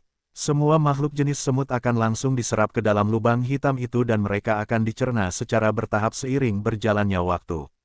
Setelah melihat kematian rekan mereka, kedua semut Centennial mencoba melarikan diri, tetapi Kasogonaga selangkah lebih maju dari mereka. Ia melilit kedua semut itu dengan lidahnya dan melahap keduanya pada saat yang bersamaan. Pangeran Azil menyaksikan pemandangan ini dengan tak percaya. Sebenarnya, ia bukan satu-satunya. Semua orang yang menyaksikan pertempuran itu tampak tercengang. Sementara semua orang masih terhuyung-huyung karena keterkejutan, salah satu prajurit Mithril Rank dari dinasti Anaesa berteriak. "Pangeran, di atasmu!" Pangeran Azil buru-buru melihat ke atasnya dan melihat pemandangan lain yang tak dapat dipercaya. William memegang tombak menyala di tangannya yang panjangnya lebih dari 2 meter. Jubahnya berkibar di udara saat ia mengangkat tombak untuk menyerang. "Berkembanglah di medan perang," William meraung. "Fleur du Soleil." Tombak itu meninggalkan jejak yang menyala-nyala di langit saat melesat ke arah pangeran yang ketakutan yang membeku di tempat. Penglihatan Pangeran Azil bermandikan cahaya kemasan. Itulah hal terakhir yang dilihatnya sebelum tubuh dan ambisinya berubah menjadi abu hembusan udara panas menerpa para penonton yang menyaksikan pertempuran itu. Mantra yang dipasang di arena ksatria telah aktif dan mencegah kobaran api yang berkobar keluar dari batas arena. Jerkins mengepalkan tinjunya sambil berseru kaget sekaligus gembira atas sikap tegas William saat hendak membunuh pangeran kedua. "Kerja bagus, Nak. Kerja bagus." Jerkins menggertakkan giginya saat darah mendidih di dalam tubuhnya.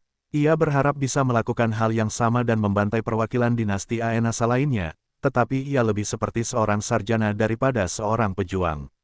Kobaran api Soleil mengamuk saat mencoba melepaskan diri, tetapi mantra kuat arena itu menahannya di tempatnya.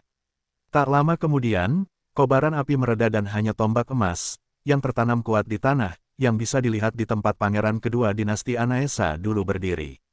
Kepala suku Evander, dan para pejuang lainnya, memiliki ekspresi serius di wajah mereka saat melihat pemandangan ini. Tatapan mereka beralih dari tombak yang tertancap di tanah ke anak laki-laki yang perlahan turun dari langit. Tanda hubung tanda hubung tanda hubung tanda hubung. Kurang dari ding. Lebih besar dari. Kurang dari hidden quest selesai. Lebih besar dari. Kurang dari kalahkan pangeran kedua dinasti Aenasa. Lebih besar dari. Kurang dari hadiah. 1000 poin dewa lebih besar dari. Tanda hubung tanda hubung tanda hubung tanda hubung tanda hubung. Anak laki-laki berambut merah itu terkejut ketika serangkaian pemberitahuan muncul di halaman statusnya. Meskipun dia berharap akan mendapatkan poin dengan mengalahkan Pangeran Azil, dia tidak menyangka bahwa sebuah hidden quest akan dipicu setelah dia berhasil membunuhnya. William tidak ragu untuk membunuh Pangeran Azil karena itu adalah skenario di mana pangeran mati, atau dia mati. Dia tidak akan menunjukkan belas kasihan kepada musuhnya, terutama ketika musuh itu bertekad untuk membunuhnya. Tangan William mencengkeram erat kaki Blood Eagle, yang dia beri nama Skadres. Half-elf itu melirik kepala suku utara yang agung sebelum kakinya menyentuh tanah. "Terima kasih, Skadres," kata William dan Blood Eagle berteriak sebagai balasan. Tombak itu berputar mengelilingi tuannya sekali sebelum menghilang ke udara. William mengulurkan tangannya dan Soleil terbang kembali kepadanya. Ia memegang tombak itu erat-erat dalam genggamannya saat ia berjalan menuju tempat di mana sang pangeran jatuh. Di sana, di tanah, terdapat medali oniks yang telah ia gunakan untuk memanggil prajurit semut untuk bertarung di sisinya. Anehnya, medali itu tidak meleleh dan masih utuh. William mengambilnya dan hendak menilai ketika sebuah teriakan memecah suasana khidmat puncak ketiga ksatria. "Pangeran Azil!" Teriakan panik terdengar dari para perwakilan dinasti Aenasa. Kedua prajurit Mithril itu melompat turun ke arena dan menyerang William. Kedua mata mereka merah karena mereka tidak menyangka bahwa pangeran kedua mereka akan tewas dalam pertarungannya melawan komandan ksatria kerajaan Helan. Mereka tahu bahwa mereka akan dihukum oleh raja ketika mereka kembali ke wilayah kekuasaan mereka, tetapi mereka berharap hukuman mereka akan berkurang jika mereka menyerahkan pelakunya kepada raja mereka.